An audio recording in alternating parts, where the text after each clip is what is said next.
Good evening and welcome to Poland Daily. I'm Natalia Moczulska and this is the news. Ukrainian President Volodymyr Zelensky warned in an evening speech that the Russians could launch another large-scale missile attack later this year. Yesterday, the Russians launched nearly 70 missiles towards Ukraine, 54 of which were shot down. 2 people were killed. Meanwhile, an anti-aircraft alert was sounded in Kiev just after 2 a.m. today, and authorities in the capital called on residents to go to shelters. The Ukrainian Air Force Command reported that 11 kamikaze drones and 58 of 69 Russian missiles were shot down yesterday. More attacks took place today, killing at least 2 people. As of this evening, there are power outages in most regions of Ukraine, but this is nothing compared with what could have happened if it were not for our heroic anti-aircraft troops and air defense. The frontline situation has remained without significant changes over the last day. The enemy has not abandoned the insane idea of capturing the Donetsk region. Now, they set themselves a task to capture the Donetsk region before the new year.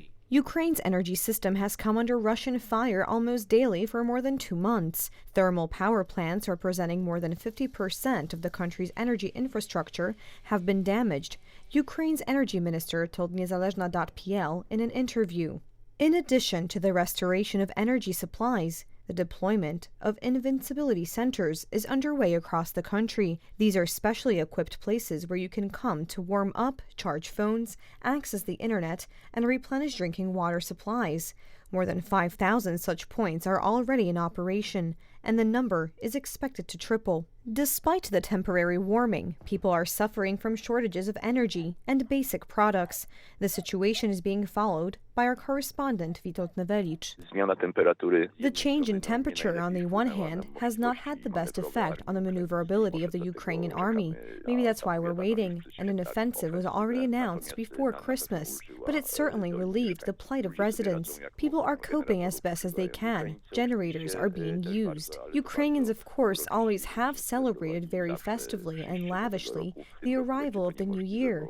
This year it will be impossible because the Ukrainian authorities have decided not to lift the curfew from any cities or places in Ukraine. The situation is bad. They shoot at night. They destroyed that house over there today. Our street is all right for now.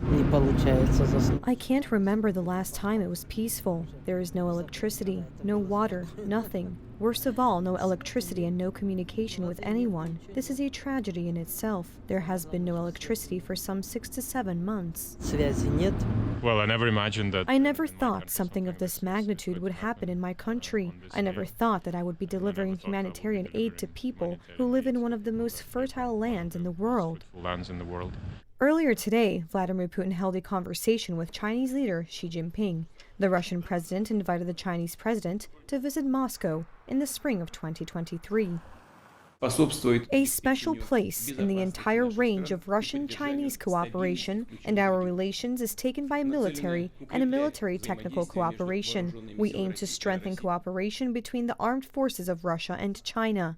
Beijing has so far shown no willingness to provide direct material support to Russia to avoid provoking Western sanctions. Nevertheless, China does not condemn the invasion of Ukraine.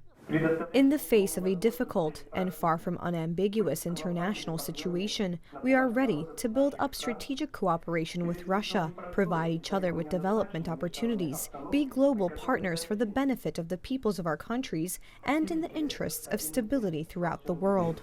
NATO Secretary General Jens Stoltenberg has called on member states to supply Ukraine with more weapons. It may sound paradoxical, but military support for Ukraine is the fastest way to peace, Stoltenberg said today in an interview with DPA. The Polish People's Party PSL is finally rejecting Donald Tusk's idea of a single opposition electoral list for the 2023 parliamentary elections. In the first version, the opposition was supposed to come to an agreement on the elections by Christmas. But now the period has been moved to the end of January. Władysław Kosiniak-Kamysz is even talking about spring. Parliamentary elections are coming next year. Although the election programs mostly remain a secret, citizens have finally heard some specifics. There will be no single opposition electoral list. We believe that it is impossible to run on a single list. There are talks with Poland 2050, but they are so very loose without any commitments. We haven't yet agreed on program conditions. We are cooperating with Agro-Union and other parties within the Polish coalition. More often, there is talk of 2, 3, or even 4 opposition lists. The left could enter a coalition, but on one condition: either all or none.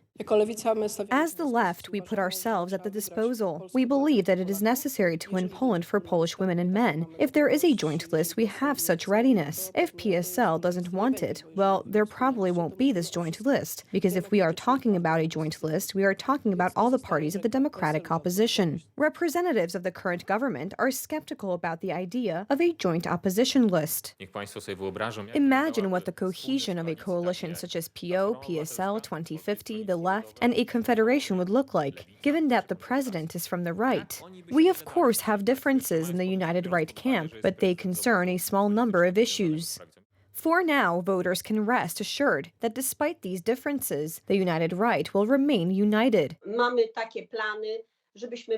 We have such plans to go to these elections together. 8 years, sometimes difficult relationships and moments, but there is something that binds us together. The most important thing for us is a sovereign Poland. There is a chance that Kukiz 15 deputies will join the United Right in 2023. We've been doing the same thing for months. We came to the parliament to change Poland's system. If it can be done with a united right, we would be irresponsible if we didn't want to do it. Entering into a coalition may help the parties in the upcoming elections. However, as Professor Mieczysław Ryba points out, such a solution will not be beneficial in every case. Gluing together with PSL, Kukiz did it. Please see where he is now. We'll take away that allure of freshness from Hołownia. There is an electorate in Poland that thinks that if someone is new, then surely they are better and will change something. Then there is disappointment. Going jointly between Hołownia and PSL may not bring their votes together. PSL could take theirs and Hołownia could lose on it. In the coming months, we will find out how the various parties will try to convince the Polish people. We will also learn the answer to the question of how many lists the opposition candidates will run on in the upcoming elections next fall. The Vistula Spit, Baltic Pipe, the tunnel in Zakopianka, the wall on the border with Belarus, tax cuts, and of course aid for immigrants. The government spokesman summed up the difficult year of 2022, in which many spectacular projects were completed, despite external adversities. 2022 is also the year of key strategic investments, the start of construction of which took place earlier, namely the shipping canal across the Vistula Spit, the construction of which was completed this year and which was opened and ensures the safety of transportation in this area, and the second very important, even key project, Baltic Pipe, that is the construction of a gas pipeline connecting Poland and Norway, which provides us with energy independence in terms of gas, the construction of which we decided on several years ago, precisely seeing the risks associated with Russia's attitude and having in the back of our minds the risk that Russia would act in this way. In June, we completed work on the construction of a physical barrier on the Polish-Belarusian border, Poland at the same time being the border of the European Union. This barrier is 186 kilometers, which protects the Polish border in a physical way, but also electronic equipment, which in recent weeks has also been supplemented so as to even better protect the Polish border. The war has caused, as you know, further effects regarding inflation, the economic crisis, which is why in March and April, despite this difficult situation across the eastern border, we decided to come up with another project to reduce taxes. The project lowered income taxes and came into effect on July 1st of this year, from 17% to 12%, so that there would be more money left in the pockets of Polish people, precisely for this difficult period related to the hostilities abroad in the east, and thus the economic perturbations that were caused by this fact. Thank you so much for joining us this evening. Please stay tuned for Poland Daily Weather, Poland Daily Business, and some of our other programs. But for me, it's have a wonderful weekend.